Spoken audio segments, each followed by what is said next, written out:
And this is the big spoiler. The big reason why I got partner in under a month, it was because it wasn't really a month. It was really 3 years.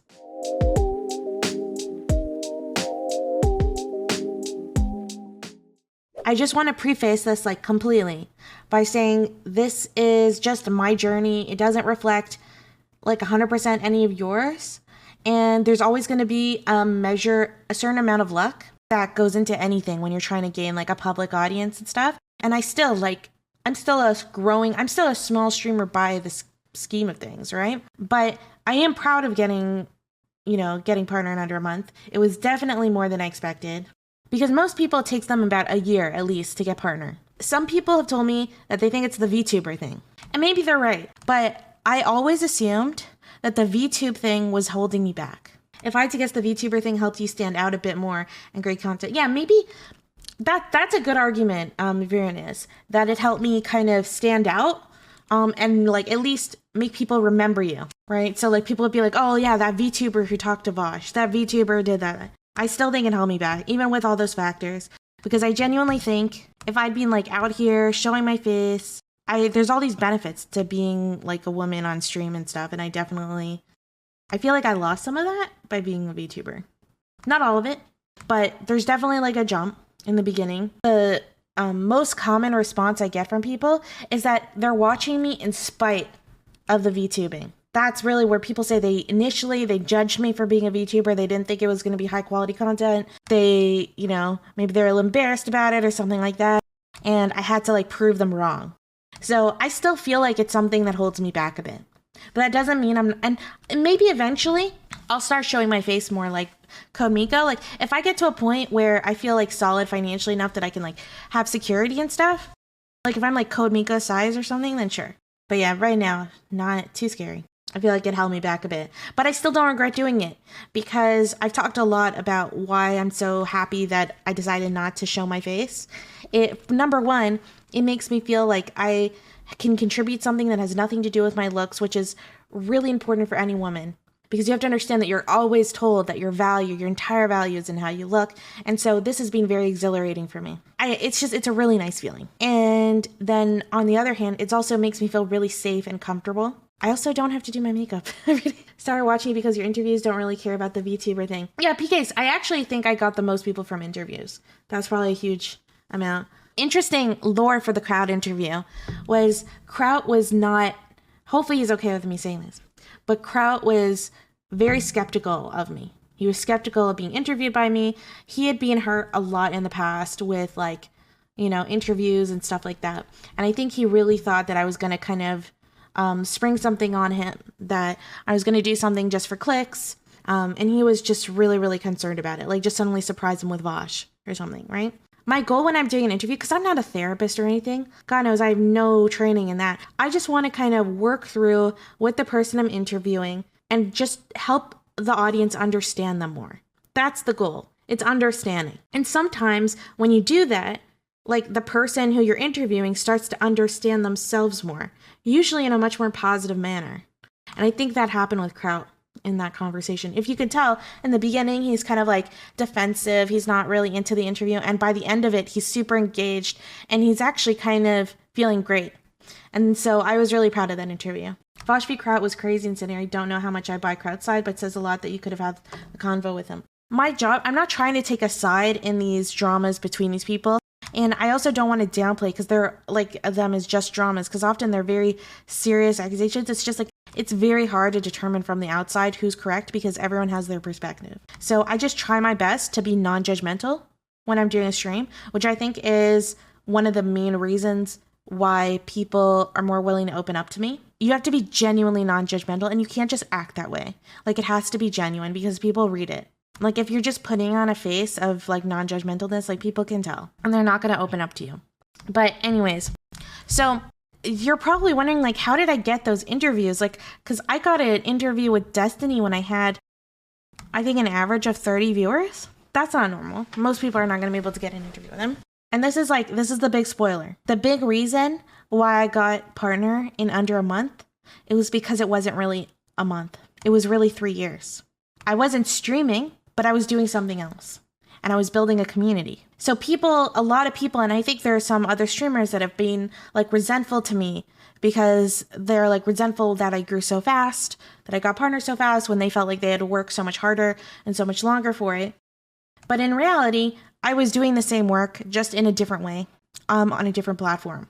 So I started Calliope Club. At the time, Calliope Club was the only kind of intellectual debate server on Discord. So in reality, it wasn't a month. It wasn't under a month. It was under a month of being on Twitch, but the majority of my viewership doesn't even come from Twitch. The majority of my viewership comes from outside of Twitch. So the problem with Twitch is that Twitch really rewards you once you hit, over 10 average viewers or something like that, right?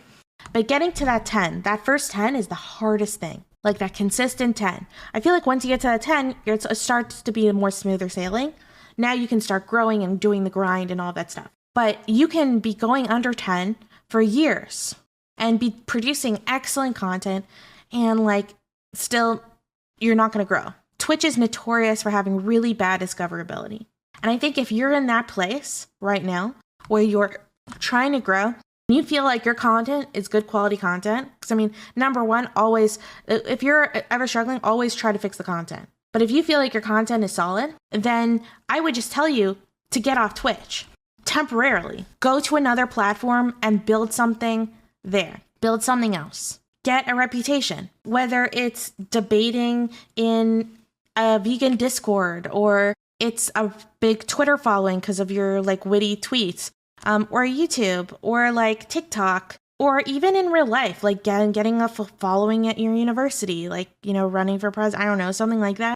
Something where you're really establishing and you're kind of building your credibility, where you actually gather people behind you. Those people, so many of them will follow you to Twitch.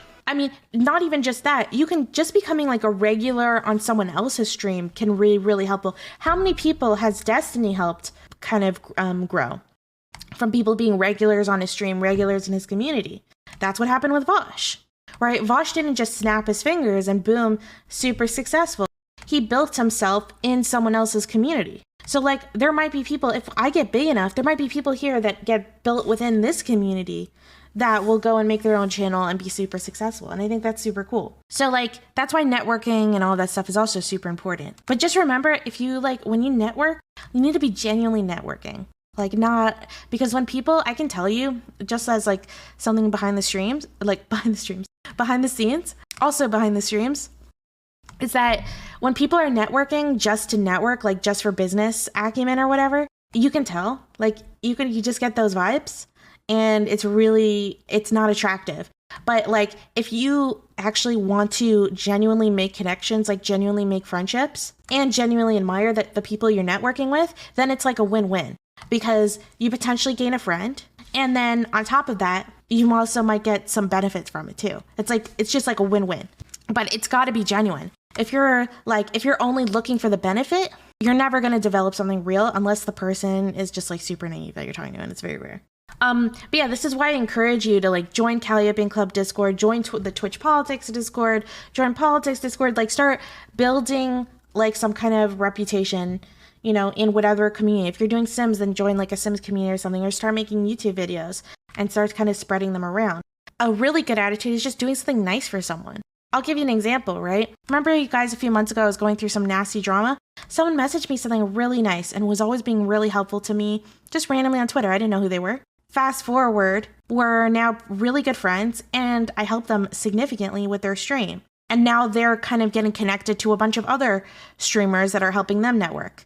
So just one nice action led to all these positive effects for them. So that was huge. I think building myself in my own community really, really helped. And building my credibility, building at least some kind of following behind me. And that was a lot of work. I had to build Calliope Club from one member, which was just me. And it was really hard because at the time there was no discoverability for Discord. So and I was trying to create a new category, and I went through running a Discord server is literally running a fucking country, okay? It's really hard. The way I did it was I would go to other servers, I would debate, get connections with other people, become friends with them, invite them, gather a social circle, bring them to my server. I started building a reputation for debating Nazis. Once I built that reputation and people would be excited to have me in the voice chat, they would message me and be like, oh, this Nazi's here, come debate them. And so I started to build that. Then people would wanted to join my server. I also started doing partnerships with other Discord servers. I developed a good partnership with the politics server, which is how I became friends with Doobie. I developed partnerships. You know, I at the time used to like advertise Discord servers. You had to like post in all these big directory Discord servers, and you just like spam your shit. I had to make sure I was running a professional staff, which is really challenging when you're not able to pay anyone because no one's earning any money.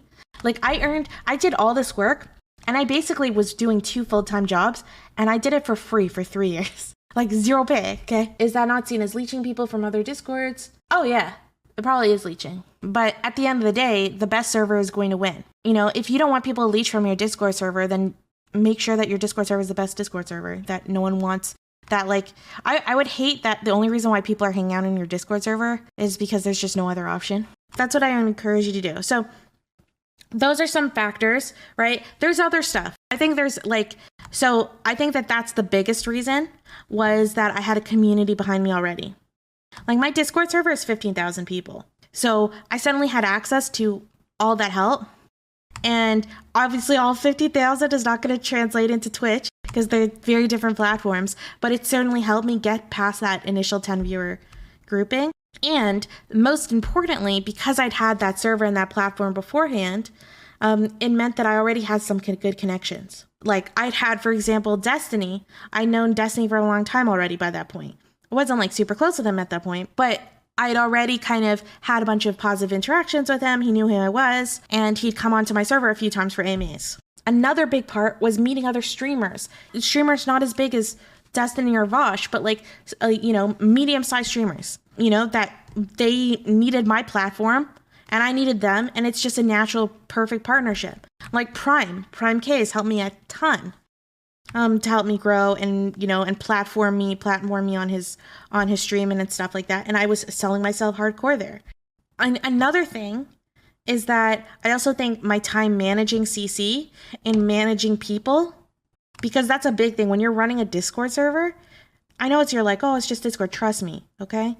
Running this is like running a fucking faculty of human beings. Is very challenging.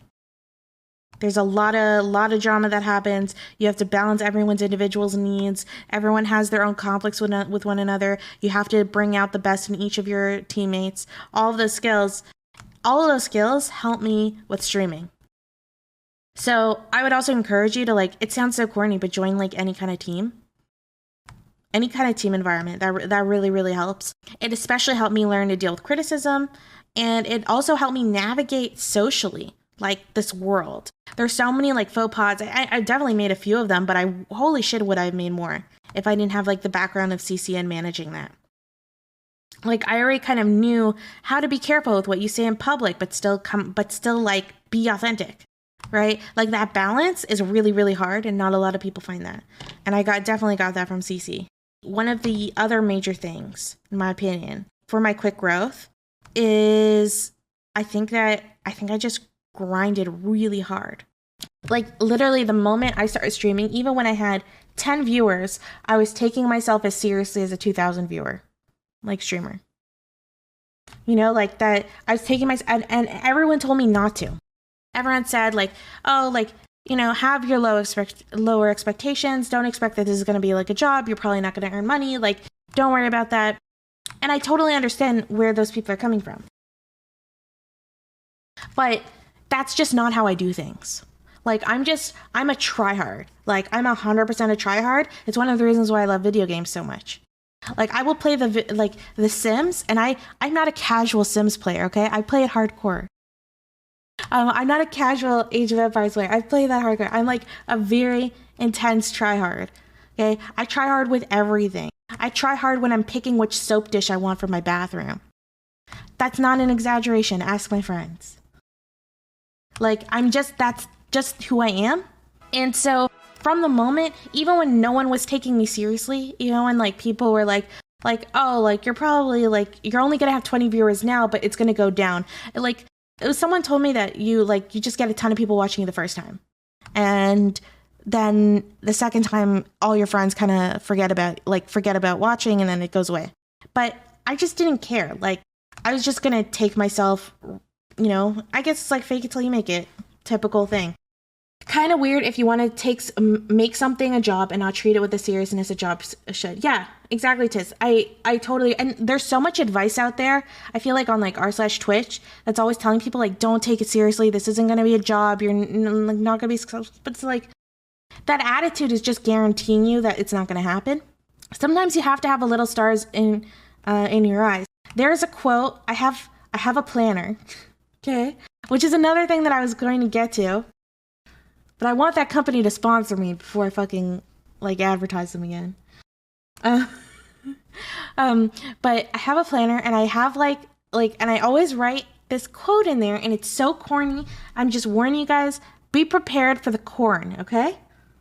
It's a little cringy, but there is this quote that I just love, and it's shoot for the moon, because even if you fail, you'll land amongst the stars. I know, it's so cringy, but it's true. It's literally, it's physically true. It's like it's scientifically true. When you shoot for something, when you try to go, even if you fail at trying to go for something really big, yeah, I was trying to be a 500 viewer streamer, and right now I'm 170. So maybe I failed at being 500 viewers, but I'm still really, really happy with having, 170 viewers. That's a great achievement. Yeah, if keep that perspective, right? Move that Overton window. I don't know if that's the right term to use. So yeah, I tried my best to put out the best stream I could. So yeah, I worked hard on getting a proper overlay. I learned how to use Streamlabs professionally. I created an entire, one of the biggest things I did, and something that I think will really help, is I created a brand. And I knew from running CC how important branding is. Branding is not just something for capitalism.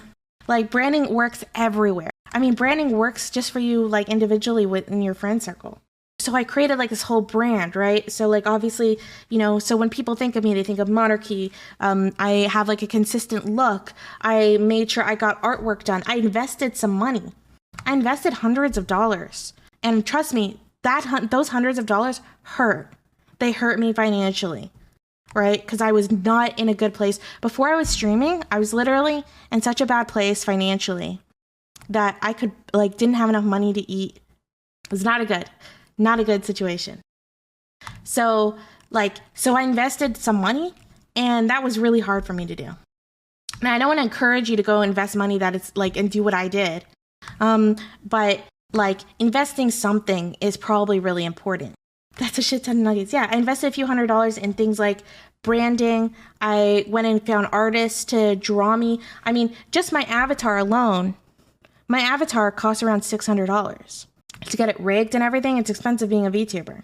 And that's for a really kind of 2D simple avatar. For the really intense ones, you're talking in thousands.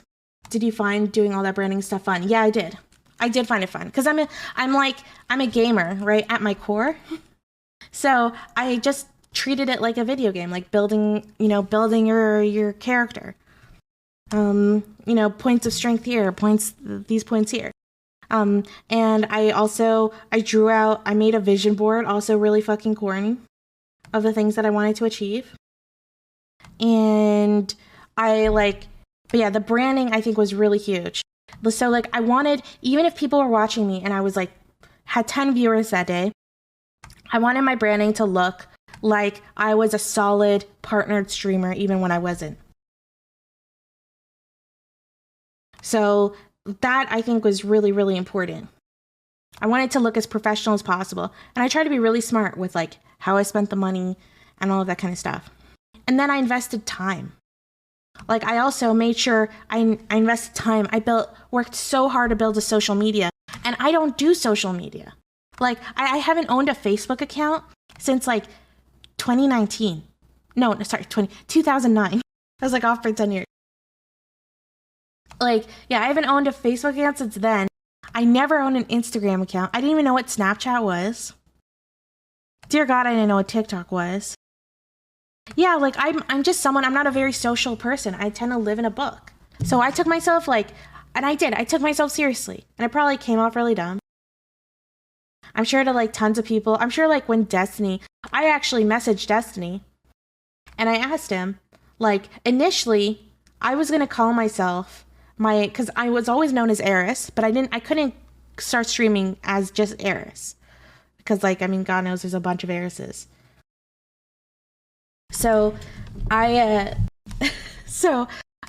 actually wanted to call myself Eris Theory.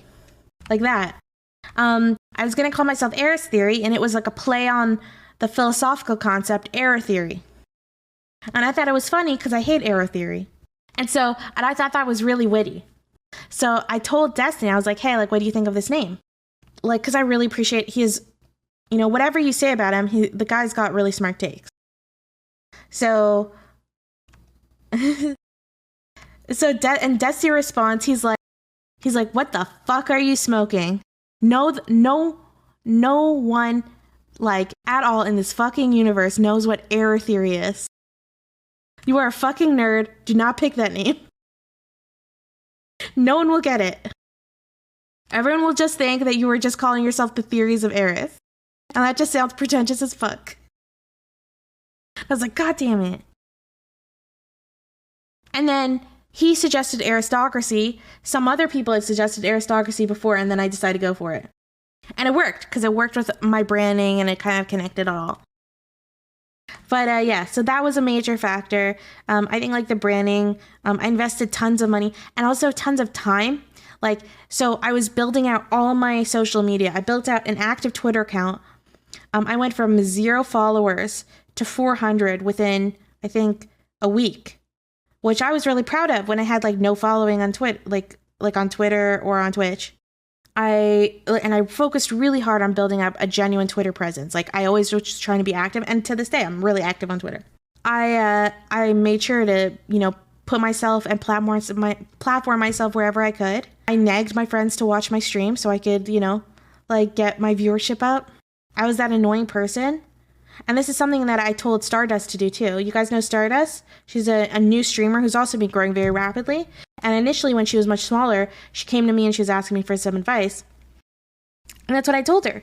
I said, honestly, don't be afraid to advocate for yourself and to annoy your friends, to watch your stream, get your viewership up, remind them what you're doing that day and all of that stuff. Use everything you can. You gotta be ambitious. It's really fascinating. You're ignorant about almost every aspect of the thing, but your drive got you through. You could probably do some real cool things in other spheres. Thanks, Dream Canoe. Yeah, I mean, I do think I was really ignorant about Twitch. I knew no Twitch jokes. I barely ever watched Twitch. I never seen Destiny stream. I knew of Destiny because I'd had him on as an AMA, but I never watched a stream of his. Don't tell him that, okay? So I didn't even know the dynamics. I didn't know any of the metas. I didn't know the ins and outs. I knew nothing. And to this day, I still don't know. When people do that big, open face, I don't know what that means. Okay? I don't know what that means. And I just act like I know what it means, but I really don't. I just don't get it. Why are these circles everywhere? It's so weird. It's very strange. My editor always puts it in the videos, and I'm like, I don't get it. So anyways, I think I covered most of the things that I think made me successful in under a month.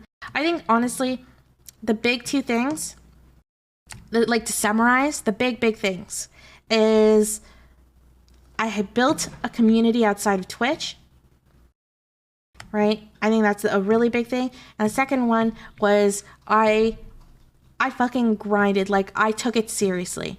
I created a strict schedule. I dedicated a lot of time. I treated myself like I was a super professional streamer, even though I wasn't. And sometimes you fake it till you make it. You make your own destiny like that. Those are the two big things. There's other little small things. Obviously, I try to earn every view. That's really, really important. So I'm making sure that my content is is high quality. I'm making sure that, I'm trying to bring something totally new to streaming. So many people just come here and they just want to do exactly what, say, Irrelevant does. Irrelevant's really good at what he does. So it's so if you want to come in and you better think that you can do it better than he can, which is hard. And then on top of that, he's already got, even if you do better than he can, he's got a head start on you. So to me, it makes much more sense. And he's just a random example that I could think of. Is like, try to just do something totally new. Like, bring something new to the table that other people don't have. And I think that that's what I tried to do. Like, there was just no history streamer before. That's like it's just important. You gotta like think like you can't just want to stream just to stream. You've got to be bringing something. I know with Demon Mama, one of the things that helps her grow was how she did the same thing. Like, she's like really try hard, really try hard. Like, she takes herself seriously. I don't mean like in a bad way. Like, I don't mean like she, you know, she thinks she's saving the world or something. I don't mean that. I mean like she takes her stream seriously. She like plans out her show. She holds it to a high standard. She always goes through. I mean, I've stolen some shit from her, right? Where she introduces her show in a very unique way, where she goes through like point by point of what they're going to be going through. And she always has like names for certain segments of her show. Like, she takes that, like, she really takes entertainment to a serious level. She's like a professional. So even if you don't like her debate style, I always tell people, like, tons of people don't like her debate style. That's fine, right? When we debated, I didn't get a great impression that first time either. So it's not usually a good time to judge someone. But I would encourage you to watch her stream, because if you watch her stream, you're like, wow, this girl is a fucking entertainer. There's just some people that are just like, they're not treating this like just turning on a camera. They're here to present entertainment to you. And they're facilitating a professional show for you. She's one of those streamers. She's one of the few streamers that I could sit down and I can literally eat. I call it eat watching. You know, when you like eat a meal and you like put on your favorite show? Like, she's one of the few people I can do that for. But yeah, that's what I'm saying. Like, you need to bring something new to the table. Like, bring something different from a different perspective, or have a different style. Like, I mean, look at Prime, right? One of the ways he's so successful is he does these chaotic panels. And the panels can be the most cancerous thing. But at the same time, through cancer can sometimes come this jewel. Like, sometimes you get like, you're watching a Prime panel and then like just there's this beautiful conversation that happens. And it's like, it's a special rare moment, but I feel like it needs to happen organically, and it can't happen in like those really tight organized panels. It needs to happen like in these, like, it needs to happen organically. And he's really good at facilitating that. And yeah, you have to go through a lot of like, cancer to get there. But that's part of the charm. He's bringing something new. It's chaos, right? If you want a really organized, non-chaotic panel, with people like calmly disagreeing with one another and stuff, you go to Dylan Burns, right? Hippy Dippy. He's an excellent moderator. Like, they do something super different style. And that's how they can both coexist. They were doing the same thing, be a different story. But yeah, I'm not trying to turn this into like, oh, like, look at all these great streamers, they're all amazing, right? I'm just trying to explain that you can't like just expect success to come to you, right? Like, you've got to bring something new to the table. Like, if someone wants to stream and they want to do exactly what I'm doing with the same style, the same focus, and the same like content, you're going to have a hard time. You're going to have a much hard time. I mean, I hope so. Because if not, I'm doing my job badly.